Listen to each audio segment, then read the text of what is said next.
Deep neck blouse में shoulder arm hole कितना लेना है, दोनों साइड बॉर्डर है तो इसकी कटिंग कैसे करेंगे 4 टक्स ब्लाउज में, ताकि फ्रंट में भी जो हमारा बॉर्डर है वो बिल्कुल स्ट्रेट आए इस तरह से।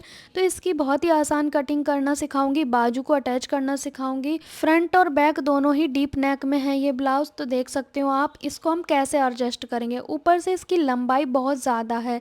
अगर हम इसको मेज़र करें तो इसकी जो लंबाई है ना वो 19 इंच है, और जबकि इतनी लंबाई कोई पहनता ही नहीं है। कस्टमर के ब्लाउज की रेडी लेंथ वैसे तो 13.5 है, पर मैं यहाँ पे 14 इंच की लंबाई में से बनाने वाली हूँ, ताकि जो बॉर्डर है वो नेक के पास ज़्यादा टच ना हो। तो 14 इंच की लंबाई में इस ब्लाउज की रखने वाली हूँ। जब भी इस तरह के पैटर्न आते हैं तो मैं डायरेक्ट कपड़े पे कट करती हूँ, अस्तर पे नहीं। तो यहाँ पे नेक देखो, फ्रंट में भी डीप दिया है, बैक में भी डीप। तो पहले हम बैक पार्ट की कटिंग करेंगे। यहाँ से हमने रेडी लेंथ लेनी है, तो रेडी लेंथ हमारी 14 हम रखेंगे, तो 15 पे मार्क करेंगे। ऊपर की ओर से मैंने हाफ इंच प्लेन लिया है, ताकि हमारी नेक की लेंथ कम ना हो।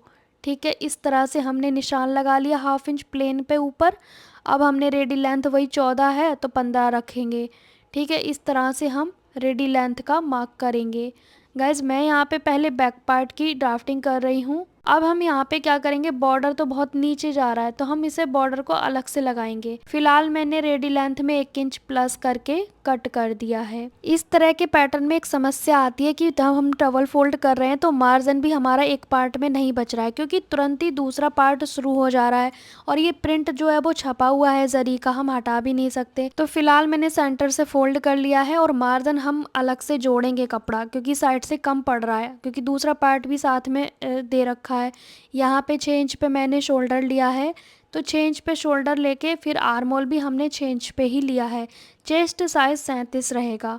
यहाँ पे हम क्या करेंगे, चेस्ट का 4th पार्ट लेंगे इस तरह से, और हमने मार्जिन लेना है। लेकिन मार्जिन क्या है ना, थोड़ा सा ही है, ज़्यादा नहीं है, लेकिन हम मार्जिन के लिए एक निशान लगा लेंगे। फिर हमने क्या है ना, अलग से भी इसमें ऐड करना है मार्जिन। मैंने 1.25 इंच पे बैक आर्म होल का शेप लगा दिया है। अब यहाँ से आर्म होल को हम चेक करेंगे, तो जितना मुझे चाहिए उतना मेरा ठीक आ रहा है। जितना रेडी आर्म होल है उसमें 1 इंच प्लस करके चाहिए होता है। ठीक है, हाफ हमारा प्लेट में जाता है, हाफ हमारा शोल्डर अटैच में जाता है। आप क्या करेंगे, इस बॉर्डर को दोनों साइड से हाफ इंच मार्जिन लेके हमने कट करना है। अच्छे से फिनिशिंग से कट करेंगे, दोनों साइड से मार्जिन लेके कट करेंगे। हमें फ्रंट में भी बॉर्डर चाहिए, बैक में भी, क्योंकि भाई कस्टमर तो पूछेगा कि हमारा फ्रंट में भी बॉर्डर था, बैक में भी था। तो 4 टक्स ब्लाउज में कैसे हम इस बॉर्डर को एडजस्ट करेंगे वो मैं आपको दिखाऊंगी। हाफ इंच मार्जिन लेते हुए आपको कट कर लेना है। ठीक है, अब इस तरह से मैं इसके ऊपर लगाऊंगी, इसके ऊपर मैं इसे अटैच कर दूंगी। फिर हमने फ्रंट पार्ट के लिए डबल फोल्ड में किया कपड़ा, बैक पार्ट को इसके ऊपर रख देंगे। अभी ये दोनों साइड से बंद ही हैं दोनों पार्ट, हम अभी बाद में कट करेंगे। तो यहाँ पे आपको वापस से रेडी लेंथ जितनी है उसमें 1 इंच और प्लस करना है, क्योंकि फ्रंट पार्ट में 1 इंच और एक्स्ट्रा चाहिए होता है हमें। अब हमने यहाँ पे 15 की बजाय 16 इसको रखा है फ्रंट पार्ट को। यहाँ पे हमने फ्रंट पार्ट को भी सेम कट कर लिया है, बस लंबाई 1 इंच बढ़ा ली है, क्योंकि आगे की ओर प्लेट्स डलती हैं, उभार होता है। अब ये फ्रंट ओपन है तो हम बीच से कट कर देंगे इसको। अब आप सोचोगे इतना बड़ा नेक क्यों बनाओगे इसमें, तो हम इतना बड़ा नेक नहीं बनाएंगे, इसमें मैंने कुछ चेंजेस किया था बाद में, वो आपको दिखाऊंगी। पहले फ्रंट आर्म होल की छटाई कर दी, हाफ इंच की गहराई देते हुए, ज़्यादा नहीं की है, जैसा कि आप देख सकते हैं। इस तरह के पैटर्न ज़्यादातर लहंगे के ब्लाउज में भी देते हैं, सिल्क में। यहाँ पे स्लीव्स आप देख सकते हैं, रेडी लेंथ जितनी चाहिए उसमें 1 इंच प्लस होना चाहिए। बाजू की कटिंग हम अस्तर पे करेंगे, तो पहले अस्तर पे हमने इस बैक पार्ट और फ्रंट के दोनों पार्ट को रख लेना है। इस तरह से फ्रंट के दोनों पार्ट हम ओपन साइड से रखेंगे, बैक वाला बंद साइड से रखेंगे। बस मार्जिन लेते हुए आपको 1 इंच एक्स्ट्रा मार्जिन लेना है हर तरफ से, फिर हम कट कर लेंगे। इससे क्या होगा, कच्चा करने में इजी हो जाएगा, फिर बाद में हम फिनिशिंग से कट कर देंगे। ध्यान रहे मैंने मेन कटिंग कपड़े पे की है, अस्तर पे नहीं। जब भी मैं इस तरह के पैटर्न बनाती हूँ मेन कटिंग मैं कपड़े पे करती हूँ। 4 फोल्ड में स्लीव के लिए अस्तर को फोल्ड कर लेंगे। अब हमने रेडी लेंथ जैसे 9.5 रखनी है, तो मैंने 10.5 पे मार्क किया, और एक मार्क किया मैंने 3 इंच पे। फिर नीचे गोलाई का आधा, यहाँ बाइसेप्स का आधा, 2 इंच मार्जिन, फिर गोलाई कर देंगे। यहाँ पे हमारी स्लीव का और ब्लाउज़ का आर्म होल सेम रहना चाहिए। अगर उसमें 8 रखेंगे रेडी तो इसमें भी 8 होना चाहिए, ठीक है। फिर उसके बाद हमने मेन कपड़े को डबल फोल्ड में रखा है, मतलब कि दोनों स्लीव के पार्ट को एक साथ मिला के रखा है। फिर अस्तर वाले स्लीव का सेंटर हमने कढ़ाई वाले सेंटर से मिला के रखना है, और ये जो जॉइंट आया स्लीव में बाजू में अस्तर में उसे भी हमने रखना है। सेंटर से सेंटर मिला के रखेंगे, दोनों साइड मार्जिन लेते हुए कट करेंगे। स्टिच भी हमें ऐसे ही करना है, सेंटर से सेंटर मिलाते हुए, ताकि दोनों साइड हमारी जो कढ़ाई है वो इक्वल आए, कम या ज़्यादा नहीं आए। इस तरह से स्लीव की कटिंग कर दी मैंने। पूरे ब्लाउज़ की कटिंग करने के बाद नेक हम पलटने वाला बनाएंगे, फ्रंट और बैक दोनों। मैं यहाँ पे पलटने वाला बना रही हूँ, फ्रंट बैक दोनों, क्योंकि हम सीधी साइड पे रखेंगे, उल्टी साइड पलट देंगे तो ये हमारा पलटने वाला हो गया नेक, और कोई इसमें झंझट नहीं है। इस तरह के नेक आप ऐसे ही बनाएं। यहाँ पे मैंने फ्रंट के पार्ट में पहले तो बॉर्डर को जोड़ा, ठीक है। फिर उसके बाद मुझे नेक बहुत बड़ा लग रहा था तो मैंने क्या किया, उस नेक को रखा ही नहीं, मैंने क्या किया, इसके ऊपर बैक पार्ट को रख के नीचे की ओर से बराबर रख के फिर मैंने दोबारा कटिंग कर दी, और नेक की कटिंग करने के बाद नेक को भी रेडी कर लिया, क्योंकि वो नेक बहुत ही ज़्यादा बड़ा था। अब हम स्लीव अटैच करेंगे। बाजू पे हमने अस्तर को पहले ही जोड़ लिया है, प्रॉपर हमें रेडी कर लेनी है स्लीव्स।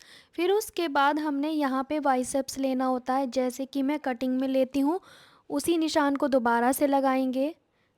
7 इंच बाइसेप्स है कस्टमर का, और जो गोलाई है वो 5.25 इंच है कस्टमर की। इस तरह से दोनों निशान मिला देंगे। फिर हमने यहाँ पे सिलाई लगानी है, एक सिलाई तो हम इसी निशान पे लगाएंगे, फिर बाद में दूसरी सिलाई भी लगाएंगे थोड़ी सी डिस्टेंस पे। और ये स्टोन आते हैं ना तो इन्हें हटाना होता है साथ के साथ, जैसे कि मैं पेचकस की सहायता से हटा रही हूँ, वरना ये सुई को भी दिक्कत करेंगे और इनमें जो ग्लू लगा होता है वो भी हमारी मशीन को चलने से रोकने लगता है। तो इन चीज़ों को हमें हटा देना होता है ताकि दिक्कत ना आए सिलाई लगाने में। एक सिलाई यहाँ पे ना पक्का भी करना है ताकि खुले नहीं सिलाई। फिर एक दूसरी सिलाई लगाएंगे थोड़ी सी दूरी पे, ताकि कस्टमर लूज़ टाइट भी थोड़ा बहुत कर सके।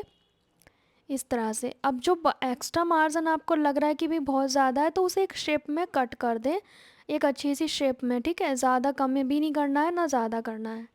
फिर इस स्लीव को हम सीधा करेंगे। अब चेक करेंगे ये किस साइड की स्लीव है हमारी। ये हमारी लेफ़्ट हैंड साइड की स्लीव है, तो उसी साइड पे हमने लगाना है ब्लाउज़ में। गहरी वाली गोलाई से गहरी वाली गोलाई हमें रखनी होती है। यहाँ पे अब आप देखेंगे, अब हम इस स्लीव को अटैच करेंगे। आपको ये देखने से स्लीव बड़ी लग रही होगी, लेकिन जब अटैच करेंगे ना तो बिल्कुल फिक्स आएगा हमारा। अब अंदर की ओर से हाथ को डालेंगे और इस तरह से पकड़ेंगे। आप चाहें तो मार्जिन की जगह से भी जोड़ना शुरू कर सकते हैं या फिर शोल्डर की जगह से। तो मैं कई बार शोल्डर की तरफ से भी जोड़ती हूँ, और शोल्डर का जो मार्जिन है वो एक साइड को होना चाहिए। शोल्डर के ऊपर स्लीव का जो सेंटर कट है वो मिला के रखेंगे और यहाँ से सिलाई लगाना स्टार्ट करेंगे। आप दोनों ही सेंटर होते हैं एक तरह से। आर्म होल का जो मार्जिन होता है स्लीव और ब्लाउज़ का, यहाँ से भी आप स्लीव अटैच कर सकते हैं या फिर शोल्डर से भी अटैच कर सकते हैं। बीच बीच में चेक करते रहना है आपको। जैसे मैंने आर्म होल के पास में पकड़ा हुआ है, बार बार मैं चेक कर रही हूँ। और ये मार्जिन है, इसे ब्लाउज़ के मार्जिन को हमने बैक साइड की तरफ फोल्ड कर दिया, और स्लीव के मार्जिन को हम फ्रंट वाली साइड फोल्ड कर देंगे। मतलब दोनों का जो मार्जिन है वो अपोजिट साइड में हमने फोल्ड करना है। और इसे कई बार रोल नहीं करना, मार्जिन को सिर्फ एक बार फोल्ड करना है। ज़्यादा फोल्ड करोगे तो वहाँ मोटा हो जाएगा और फिर वो अच्छा नहीं दिखेगा, आर्म होल में चुभता रहेगा, टाइट भी फील कराएगा। बहुत स्लो प्रोसेस से आप गोल बाजू जोड़ें। हम मुझे ना बहुत कमेंट आते हैं कि हमारी गोल बाजू सही नहीं जुड़ती, तो आपको ना बहुत जल्दबाजी रहती होगी, इसीलिए थोड़ा स्लो प्रोसेस से। तो यहाँ पे जब स्लीव अटैच करो तो थोड़ा छोटे छोटे स्टेप्स में आपको सिलना है। 2 इंच सिला, फिर आपने रोका मशीन को, 2-2 इंच की दूरी पे सिलते जाएं, रोकते जाएं मशीन को, ताकि एक अच्छी फिनिशिंग क्लियरिटी आए। और दो कपड़े जब आपस में जोड़ते हैं तो उन्हें बराबर मार्जिन से जोड़ना चाहिए। ये नहीं कि किसी में मार्जिन ज़्यादा दबा दिया, किसी में कम दबाया, कहीं पे कम है कहीं पे ज़्यादा है, तो वो बहुत ही गंदा लगता है। मैं यहाँ पे बिगनर्स के अकॉर्डिंग बहुत ही स्लो प्रोसेस से दिखा रही हूँ ताकि आपको अच्छे से समझ आए। बीच बीच में पकड़ के चेक करते रहेंगे कि हमारी स्लीव छोटी या बड़ी तो नहीं हो रही है। उस हिसाब से ही तो हमने अटैच करना होता है। यहाँ पे हमारी स्लीव हमेशा थोड़ी बड़ी रहनी चाहिए, ना कि छोटी, क्योंकि छोटी स्लीव खींच के लगानी पड़ेगी। बड़ी स्लीव हम थोड़ा लूज़ छोड़ के लगा देंगे तो उससे फिनिशिंग भी अच्छी आएगी, कहीं पे झोल या खिंचाव बिल्कुल भी नहीं आने वाला है। हमें स्लीव का आर्म होल के जितना ही हमें ब्लाउज़ या सूट का रखना चाहिए, क्योंकि स्लीव हमारी परफेक्ट नाप से कटिंग हुई होती है इसीलिए। तो हम स्लीव के हिसाब से चलेंगे, क्योंकि बाजू टाइट हो गई तो फिर दिक्कत हो जाएगी। लूज़ हो गई तो चलो सिलाई लगा सकते हैं। तो यहाँ पे आप देखेंगे हमारी स्लीव कितनी अच्छी फिनिशिंग से रेडी हो गई है। फ्रंट साइड से और बैक साइड से कोई क्रीज, कोई झोल नहीं है, और जॉइंट से जॉइंट मिले हैं। दोनों साइड से कहीं से भी स्टार्ट कर सकते हैं, नो इशू। यहाँ पे हमारे दोनों स्लीव अटैच हो गई हैं। तो यहाँ पे कितनी आसान तरीके से मैंने ब्लाउज़ की कटिंग कर दी, और सिलना भी बहुत आसान था। नेक पलटने वाला बन गया, बॉर्डर हमने पहले लगा लिया, बाद में प्लेट डाली है। तो बहुत ही आसान तरीके से इस तरह का आप ब्लाउज़ बना सकते हैं घर बैठे। अगर लहंगे का भी इस तरह का आता है तो आप इजीली बना सकते हैं, क्योंकि दोनों साइड बॉर्डर होते हैं तो दिक्कत आती है कि भाई इसे कैसे बनाएं। प्रिंसेस कट में कस्टमर को बनवाना नहीं था, तो 4 टक्स में आप देखो बिल्कुल बॉर्डर से बॉर्डर मिला हुआ है, प्लेट से प्लेट मिली है। बस आगे का नेक 9 इंच का था, वो मुझे कट करना पड़ा, बिकॉज़ मेरे कस्टमर 6.5-7 से ज़्यादा लेंथ नहीं पहनते हैं नेक का फ्रंट में।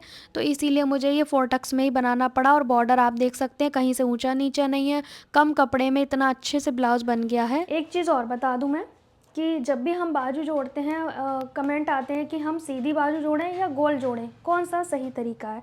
तो देखिए, गोल बाजू अगर आपको जोड़नी है तो सूट और ब्लाउज़ दोनों में जोड़ सकते हैं, लेकिन सीधी बाजू मेरे हिसाब से तो आप ब्लाउज़ में जोड़ें, सूट में ना जोड़ें। क्योंकि सूट में जब हम सीधी बाजू जोड़ते हैं और हाथ ऊपर करते हैं तो ये पूरा सूट हमारा उठता है, लेकिन गोल बाजू जब हम जोड़ते हैं फिर कितना भी हाथ ऊपर करो फिर वो उठता नहीं है पूरा सूट। और सूट क्या लंबा होता है, ब्लाउज़ तो छोटा सा होता है, तो वो यहाँ पे फिट है तो दोनों तरह की बाजू उसमें चल जाएंगी। लेकिन सूट में आपको गोल ही बाजू जोड़नी है। और कुर्ती स्टाइल में बना रहे हो तो आप ओपन स्लीव जोड़ सकते हो, मतलब सीधी बाजू। लेकिन सूट जो होता है ना, सूट और कुर्ती में अंतर होता है। सूट जो होते हैं वो डीप नेक फिट वाले होते हैं, कुर्ती लूज़ होती है और थोड़ा सा छोटे नेक की होती है, तो उसमें चलेगा। तो ये है मेरी सलाह, बाकी आपकी मर्जी, कैसे भी लगा सकते हो। सो गाइस, कैसी लगी आपको मेरी ये वीडियो कमेंट करके ज़रूर बताना।